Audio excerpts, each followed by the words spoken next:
बिस्मिल्लाहिर्रहमानिर्रहीम। अस्सलामुअलैकुम। Welcome to my channel. मैं हूं मारिया खान और आप देख रहे हैं मेरा यूट्यूब चैनल।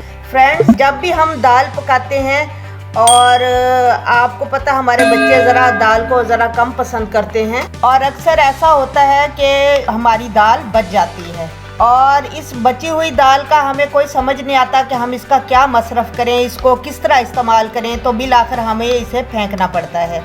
तो आज मैं आपको बहुत ही अच्छा इसका इस्तेमाल बता रही हूँ बची हुई दाल का, और इतना मज़ेदार इंशाल्लाह हम इससे बनाएंगे, इसकी रोटी बनाएंगे दाल की, कि जो बिल्कुल भी आप पकौड़ों को बिल्कुल भूल जाएंगे। पकौड़ों से कहीं ज़्यादा अच्छे टेस्ट वाली इसकी मिस्सी रोटी आज हम बनाएंगे।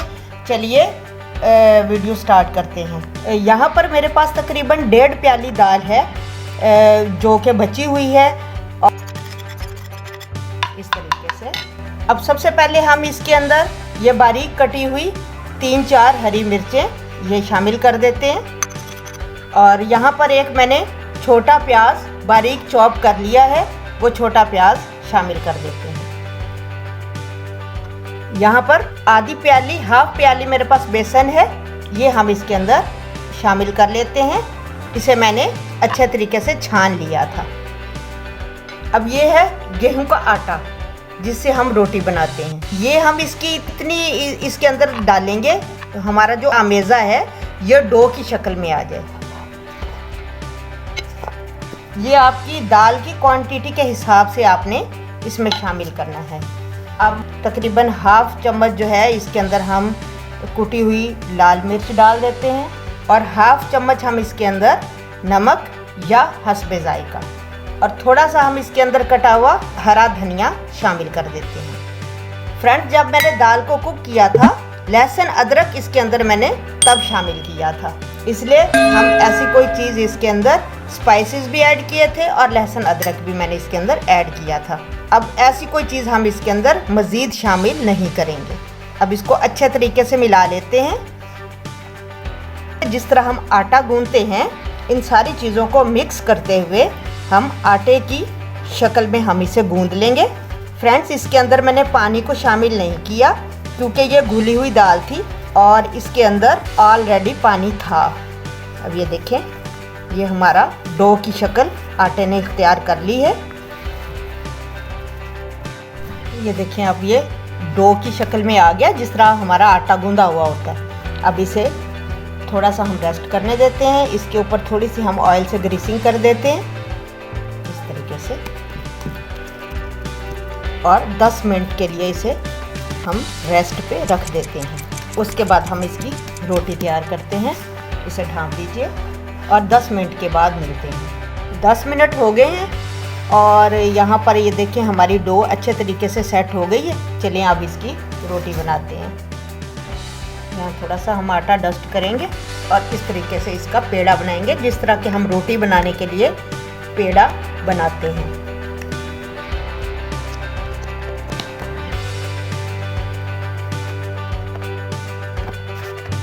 रोटी की तरह इसे बेल लिया हमने और ये आसानी के साथ रोटी की तरह बेली जाएगी, कोई टूटेगी नहीं मतलब। और चले अब हम इसे पका लेते हैं, सेक लेते हैं।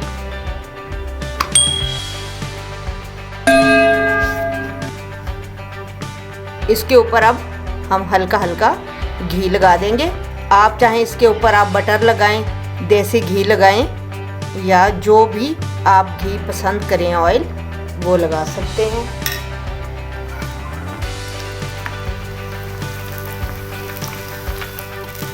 गाइस, ये इतनी ज़बरदस्त रोटी हमारी बनके तैयार होगी कि आप जब भी दाल पकाएंगे तो ज़रूर आप थोड़ी सी दाल बचाने पर मजबूर हो जाएंगे मिस्सी रोटी को बनाने के लिए। फ्लेम आपने मीडियम टू लो रखनी है। मीडियम टू लो फ्लेम पर इसे हल्का हल्का आपने सेकना है ताकि इसमें थोड़ा सा क्रंच भी आ जाए और इसका टेस्ट और भी ज़्यादा अच्छा हो जाए। इस तरीके से देखिए कितना खूबसूरत इसका कलर है, देखते ही खाने को दिल करे। चलें इसी तरह हम दूसरी रोटी सेक लेते हैं। इसी तरह बेलकर हमने दूसरी रोटी भी तवे पे डाली है और इसको भी हम मीडियम टू लो फ्लेम पर सेक लेते हैं। दूसरी रोटी भी हमारी तैयार है। इसी तरीके से हम सारी मिसी रोटी तैयार कर लेते हैं। लीजिए हमारी गाइस गर्मा गर्म रोटी तैयार है और ये खाने में इतनी टेस्टी है कि आप हर दफ़ा सालन बचाने को आपका दिल करेगा, दाल के सालन को। और उम्मीद करती हूँ कि आपको मेरी ये रेसिपी पसंद आई होगी। मैं फिर से कहूँगी कि मेरे चैनल पर जो नए आने वाले दोस्त हैं वो मेरे चैनल को सब्सक्राइब करना बिल्कुल मत भूलें और मेरी वीडियो को लाइक करें, शेयर करें और मेरे फेसबुक पेज को ज़रूर लाइक करें, फॉलो करें। आई होप कि आपको मेरी ये रेसिपी बहुत ज़्यादा पसंद आई होगी और अगर आपको मेरी ये रेसिपी अच्छी लगी है तो अपने फ्रेंड्स के साथ इसे ज़रूर शेयर करें। मिलते हैं एक नई वीडियो के साथ। अपना बहुत ज़्यादा ख्याल रखिए। मारिया खान को इजाज़त दीजिए। अल्लाह हाफिज़।